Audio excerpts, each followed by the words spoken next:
দুই সীমান্তবর্তী এলাকার মানুষের যাতায়াতের রাস্তা বেহাল অবস্থা। স্থানীয় প্রশাসনের উদাসীনতার কারণে দীর্ঘদিন থেকে গ্রাম পঞ্চায়েত অফিস ও ব্লক অফিসে জানিয়েও হয়নি কোনো সুরাহা, অভিযোগ স্থানীয় বাসিন্দাদের। রাস্তার দুই প্রান্তে পাকা রাস্তা থাকলেও মাঝখানে প্রায় 1100 মিটার রাস্তা দীর্ঘদিন থেকে জানিয়েও রাস্তা তৈরি করতে আগ্রহ দেখায়নি দুই সীমান্তবর্তী এলাকার স্থানীয় প্রশাসন। ঘটনার কারণ জানতে আসে একদিকে জলপাইগুড়ি জেলার ময়নাগুড়ি ব্লকের সাপটিবাড়ি 2 নম্বর গ্রাম পঞ্চায়েতের বড়ুয়াপাড়া ও অন্যদিকে কোচবিহার জেলার মেখলিগঞ্জ ব্লকের চ্যাংড়াবান্ধা গ্রাম পঞ্চায়েতের 144 কামাত চ্যাংড়াবান্ধা এলাকার মানুষের ভুরি ভুরি অভিযোগ। স্থানীয় বাসিন্দাদের কথায় এলাকার পঞ্চায়েত প্রধান এমনকি ব্লক অফিসে জানিয়েও কোনো সুরাহা হয়নি। বর্ষার শুরুতেই বড় বড় গর্ত তৈরি হয়েছে রাস্তায়, সামান্য বৃষ্টি পড়লেই গর্ত জলে ভরে গিয়ে দুর্ঘটনার কবলেও পড়ে পথচলতি মানুষেরা। তবে প্রশ্ন উঠছে, সীমান্তবর্তী এলাকা হওয়ায় কি রাস্তার কাজ কারা করবেন? এই নিয়ে ঠেসাঠেসিতে রয়েছেন প্রশাসনের আধিকারিকরা, প্রশ্ন তুলছেন সাধারণ মানুষ। স্থানীয় বাসিন্দা মিন্টু হক বলেন, দীর্ঘদিন ধরে রাস্তার বেহাল অবস্থা। যারা দায়িত্বে রয়েছেন তারা যদি কাজ না করেন তাহলে আমরা সাধারণ মানুষ কি করব? দুই সীমান্তবর্তী এলাকা হওয়ায় দুই এলাকার স্থানীয় প্রশাসন জানান খালি হবে। আরও এক বাসিন্দা মাজেদ আলী বলেন, এই রাস্তা বামফ্রন্ট আমল থেকে বেহাল অবস্থায় পড়ে রয়েছে। একবার আমরা গ্রামবাসীরা সবাই মিলে নিজেদের উদ্যোগে বালি পাথর ফেলে রাস্তা সারাইয়ের কাজ করি, এরপর আবার বৃষ্টিতে বড় বড় গর্ত তৈরি হয়।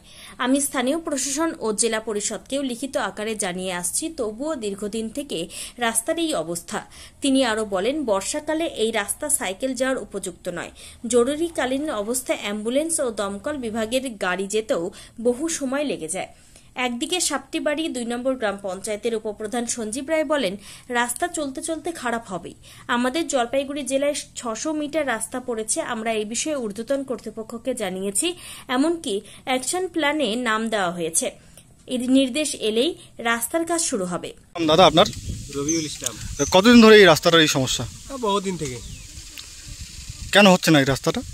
ওই তো সাপটিবাড়ি বলছে এটা জলপাইগুড়ি ডিস্ট্রিক্টে করবে, আর কোচবিহার বলছে কোচবিহারে করবে। এইরকমই ঠেসাঠেসিতে আছে। কতটা অসুবিধা হয় আপনার গ্রামের মানুষের? ভালো অসুবিধা হয় চলাফেরা, গাড়ি ঘোড়া নিয়ে।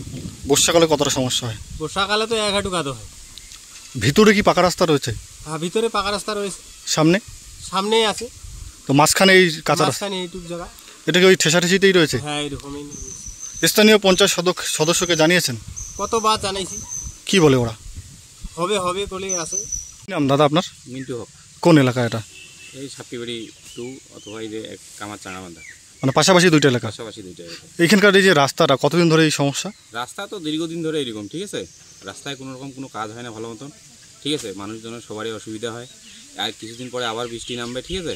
বৃষ্টি নামার পরে এত অসুবিধা হবে যেটা বলে বোঝা যায় না মানুষকে। তো কেন হচ্ছে না এই রাস্তাটা, কি মনে হচ্ছে? এখন দেখুন, এই দায়িত্বে যারা আছে তারা যদি একটু কেয়ার না করে তাহলে আমরা সাধারণ মানুষ কী করবো? আমরা তো গাড়ি চালা বেরোই, ঠিক আছে। আমরা সারাদিন এদিকে ঘুরি, এদিকে ঘুরি। আর এখন যে দায়িত্বে আছে তারা যদি এইভাবে কাজ ভালো মতো করে না করে তা আমরা তো এখানে কি বলে যারা দায়িত্বে রয়েছে? তারা বলতেছে হবে এরকম করে বলতেছে। মানে সাপটিবাড়ি গ্রাম পঞ্চায়েতের আছে। এখন এই যে তোমার কোচবিহার ডিস্ট্রিক্টের যে 100 কামার চাঙাবান্ধা, ঠিক আছে, এদেরও গ্রাম পঞ্চায়েতের অবহেলার জন্য এগুলো কাজ। মানে কারা করবে মূলত এই বিষয়টা তারা বুঝে উঠতে পারতেছে না। পঞ্চায়েতের কাজ প্রথমে, পঞ্চায়েত থেকে তারপরে জেলা পরিষদে যাবে। এখন ওরা যে কি করতেছে আমরা তো বলতে পারবো না। মূলত এটা কোন জেলা? এখানে কোচবিহার ডিস্ট্রিক্ট আর তোমার জলপাইগুড়ি ডিস্ট্রিক্ট, দুইখানে মাঝখানটা এই রাস্তাটা। তাহলে এই দুইটা ডিস্ট্রিক্টের মাঝখানে যে এই রাস্তাটা, তাহলে এটা অবহেলার জন্য এভাবে পড়ে? কাদের করার কথা মূলত? এগুলো তো প্রথমে গ্রামের যারা সাধারণ ব্যক্তি আছে, যারা মনে করো গ্রামের দায়িত্বে আছে, তাদেরকে এগুলো দেখা উচিত। তারপরে উপরে যারা আছে তারা দেখবে, ঠিক আছে। কি বলেন তারা, মানে তাদের দুজনের ঠেসাঠেসি? আমাদের আশা যে দুই পক্ষে যত ভালো করে মিলেমিশে যত কাজটা করে সাধারণ পাবলিকের যত সুবিধা হয়, এটাই আমাদের সবারই আশা। কি নাম দাদা আপনার? আমার নাম মাজেদ আলী। কি সমস্যা এখানে? সমস্যা এই রাস্তার সমস্যা। কতদিন ধরে? এটা দীর্ঘদিন থেকে চলছে এইভাবে। আর কি বলবো, বামফ্রন্টের আমল থেকে বামফ্রন্ট গেল, তৃণমূল আসলো, তৃণমূলের অবস্থা ওই অবস্থায় চলছে। আমরা তো এই সাধারণ মানুষ খুব কষ্টে এখানে জীবনযাপন করে বা চলছে রাস্তাঘাট দিয়ে। হ্যাঁ, মাঝে বর্ষা বৃষ্টি বেশি হয়, একটা সাইকেলও যাওয়ার উপায় নেই। জরুরিকালীন অবস্থায় কোনো অ্যাম্বুলেন্স ঢুকে কি এই রাস্তা দিয়ে? হ্যাঁ, অ্যাম্বুলেন্স ঢুকে যাবে, জরুরি খুব হলে তো ঢুকে তো খুব সময় লাগে। খুব সময়ের মধ্যে অ্যাম্বুলেন্স ঢুকে। রাস্তার বেহাল দশার জন্য স্থানীয় প্রশাসনকে জানিয়েছেন? বা স্থানীয় প্রশাসন জেলা পরিষদকে জানিয়েছি, এবং এটা আপনার এই রাস্তাটার যে আপনার কী বলে ওটাকে যে খতিয়া নাম্বার দিয়ে জেলা পরিষদকে পাঠিয়েও দিয়েছি আমি।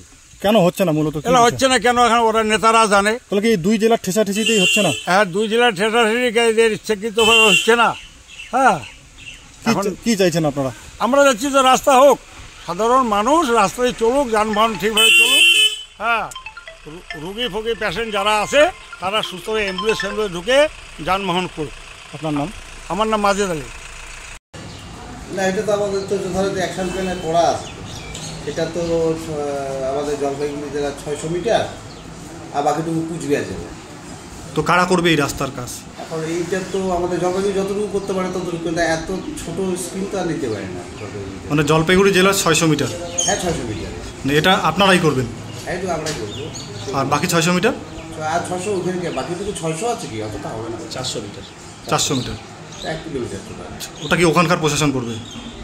ওই দিক থেকে করলে সুবিধা হয়, তাহলে একটু সুবিধা। তো এই ঠেসাঠেসিটাই কি রাস্তাটা দীর্ঘদিন থেকে পড়ে রয়েছে? সেই স্ট্র্যাটেজি এখন চলতি পথ ব্যবহার হচ্ছে, এখন রাস্তা তো চলতে চলতে একটু ভাঙচুর হবেই, ওইটা তো বলা যাবে না স্ট্র্যাটেজি। তো এলাকার বাসিন্দারা নাকি এর আগে মাটি দিয়ে সেই রাস্তাটা সারাই করেছিল? হ্যাঁ, ওইটা তো জল যথারীতি বেলমিশালি এবং পাথর টাথর দিয়ে তো করা আছে। তো কবে হবে এই রাস্তার কাজ জানিয়েছেন উদ্যোতন কর্তৃপক্ষকে? জানানো হয়েছে, হবে, ফান্ড আসলে পরে হবে। যে আপনার তো নিজের বুথ, কেন এত সময় লাগছে এই রাস্তাটা করতে? সবাই এখন তো সারা অঞ্চলে তো আমাকে একটাই কি রাস্তা, এক বুথে এরকম তো 14টা বুথ আছে। 14টা বুথে তো মোটামুটি এর উপরে 500, 700, 1 কিলোমিটার, 1200, 1400, 1.5 কিলোমিটার সারা অঞ্চলেই আছে, বিক্ষিপ্ত হতে আছে। যে একটা জীবিত যতটুকু টাকা আসে ততটুকু তো কাজ করতেই হবে। এবার একটা পার্টিকুলারলি একটা বুথে তো আর করা যাবে না। তো বলছি এই রাস্তাটা কি জিপির ফান্ড থেকেই করা হবে? না, এটা জীবিত অধিকার হবে না, সেটা তো জেলা পরিষদের একটি রাস্তাটা কি জেলা পরিষদের? পরিষদের রাস্তা। আপনার নাম? আমার নাম সঞ্জীব কুমার। আপনি এই